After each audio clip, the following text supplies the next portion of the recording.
journey to our sons began 8 years ago, but in reality, it began over 30 years ago. When I was a little girl, I dreamt of adopting, and I knew I would someday.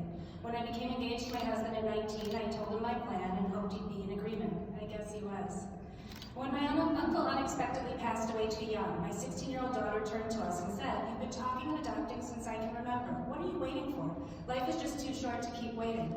So that day, we set about the adoption process for a young toddler girl, as we wanted to adopt in birth order.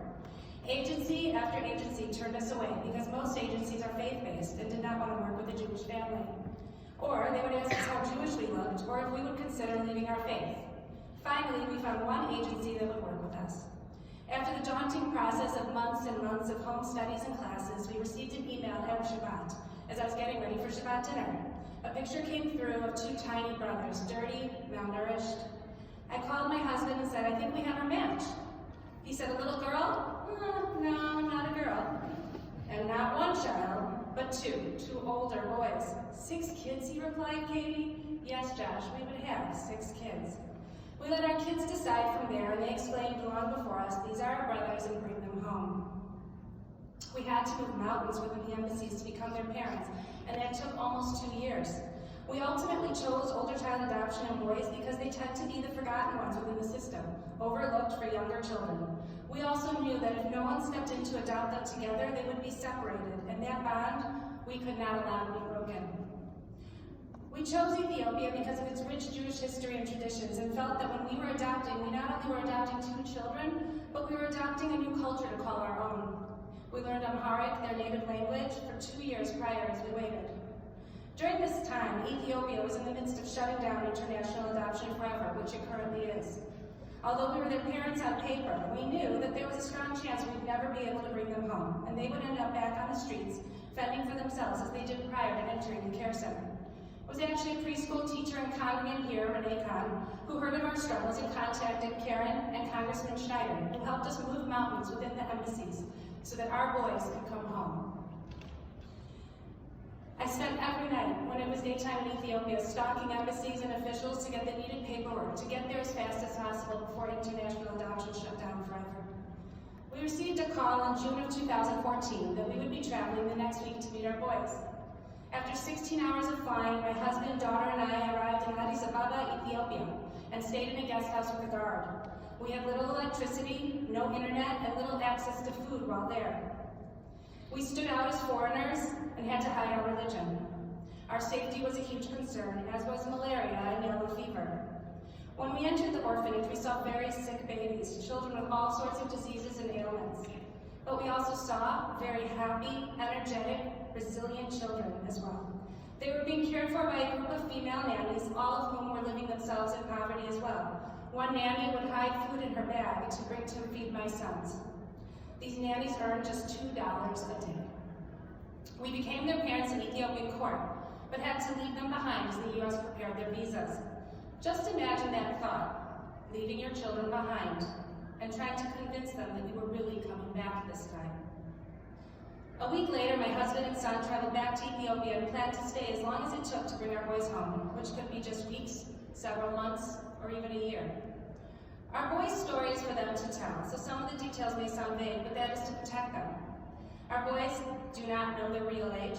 They had never been to a doctor, a dentist, or had a vaccination. Interestingly, their life began just like most of ours, an intact family who unfortunately fell on hard times and illness. But in a third world country where you do not have access to medical care or support like we do here, they had no choice but to ask for help with their children. My boys ended up on the streets of Ethiopia. They had always walked themselves to school every single day because they knew even then how important education is. When they were ultimately placed in a care center, there was no running water, flushing toilets, or heat. I knew that their mother had disappeared early on and hired a private investigator to help locate their family, as it was so important to me that they know their children would be okay with us. I also desperately wanted a baby picture. Something we all have millions of is a rarity for children like my sons. We did ultimately receive one picture of each boy, and that is all they will ever have of their life. A simple picture that means the world to us. Our boys came home to America. We now had a 17-year-old daughter and 15, 12, 11, 7, and 7-year-old sons. They did not know one word of English, and we quickly learned the only hard word we needed was cuss, slow down. As Baruch, the 7-year-old, was in constant motion, moving fast, eating fast, because he didn't know if there would ever be another meal. So many cultural differences, learning to use a knife and fork, learning what hot and cold food was, that our dogs were family pets. They had no concept of animals inside our home because they were used to wild hyena roaming around them as they slept under benches. In those first few months home, the boys saw over 50 medical specialists, from infectious disease to physical therapy to behavior therapy. Our days were full and never-ending. Every single experience was brand new for them and for us as we became instant parents to 2 grown children that were a complete mystery to us. I often say to my boys that we met at chapter 7 of their story. Imagine starting a book in the middle. We became their parents when they were 5 and 9, and they came home at 7 and 11. Baruch had only celebrated his first birthday, and after that, he was on his own and birthdays were forgotten.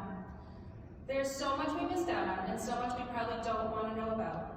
Now we've hit chapter 13, and what a story has unfolded, filled with family, love, school, friends, and learning.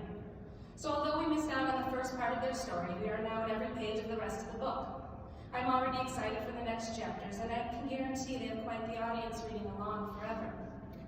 Once our boys arrived home, our lives instantly changed. We saw the world completely differently, and the world saw us completely differently. Simple things that we never thought much about, like fresh water or fresh fruit, were being celebrated by our new sons. They had never had such things, and it made us realize how fortunate we are. We also experienced racism for the first time and continue to do so. Our sons, one brown and one white, same age, dressed the same, going to the same school, and from the same family, are treated completely differently in stores, restaurants, and in life. All my kids, regardless of the color of their skin, deserve the same opportunities in life and the same access to opportunities. Our boys, once starving, are now thriving. They gained 20 pounds each for the first year home. They received life-saving vaccinations, medical care, and most importantly, the love of a family, extended family, and community. One son even learned Hebrew and completed his bar mitzvah right here at Bethel within a year of arriving. Although my youngest son has severe learning disabilities due to neglect and past trauma, he is reading, writing, and learning, something we weren't sure he would ever be able to do. These boys just needed a chance. I live in a constant state of exhaustion, but I also live in a constant state of gratitude. We are so very lucky to have all of our children and grateful to our older children for being part of this journey so willingly. It has not been easy. Our son was named Baruch in Hebrew by his first mother because he was a blessing to her. And we added Shai, which means gift in Hebrew, because he is our gift from her. Yavi's mother named him Yav Sarah, which means God has been gracious in Amharic. And we added Moshe, which is after that uncle I told you all about in the beginning of this speech. Because if it were not for him, there would be no us. I often say it takes a village to raise a child. In this case, it has taken a Jewish community to raise a child. The power of our community came through when we least expected it or thought we even needed it. Our rabbis called and helped with their conversion, Congressman Schneider's help getting our boys home, to Salmon Shelter Day School for stepping in just 2 weeks after the boys arrived, not knowing a word of English or culture, to welcome them into school. Simple gestures of kindness during our transition were so unexpected and appreciated. Carpools, playdates, Shabbat meals, and most importantly, you all welcoming and accepting our sons as if they were always here. Today, being Mitzvah Day, reminds me of all you did to welcome us here and how the smallest act of kindness can be the biggest mitzvah to someone. So I would like to thank you all for being such an important part of our family's adoption journey. You are forever a part of their story.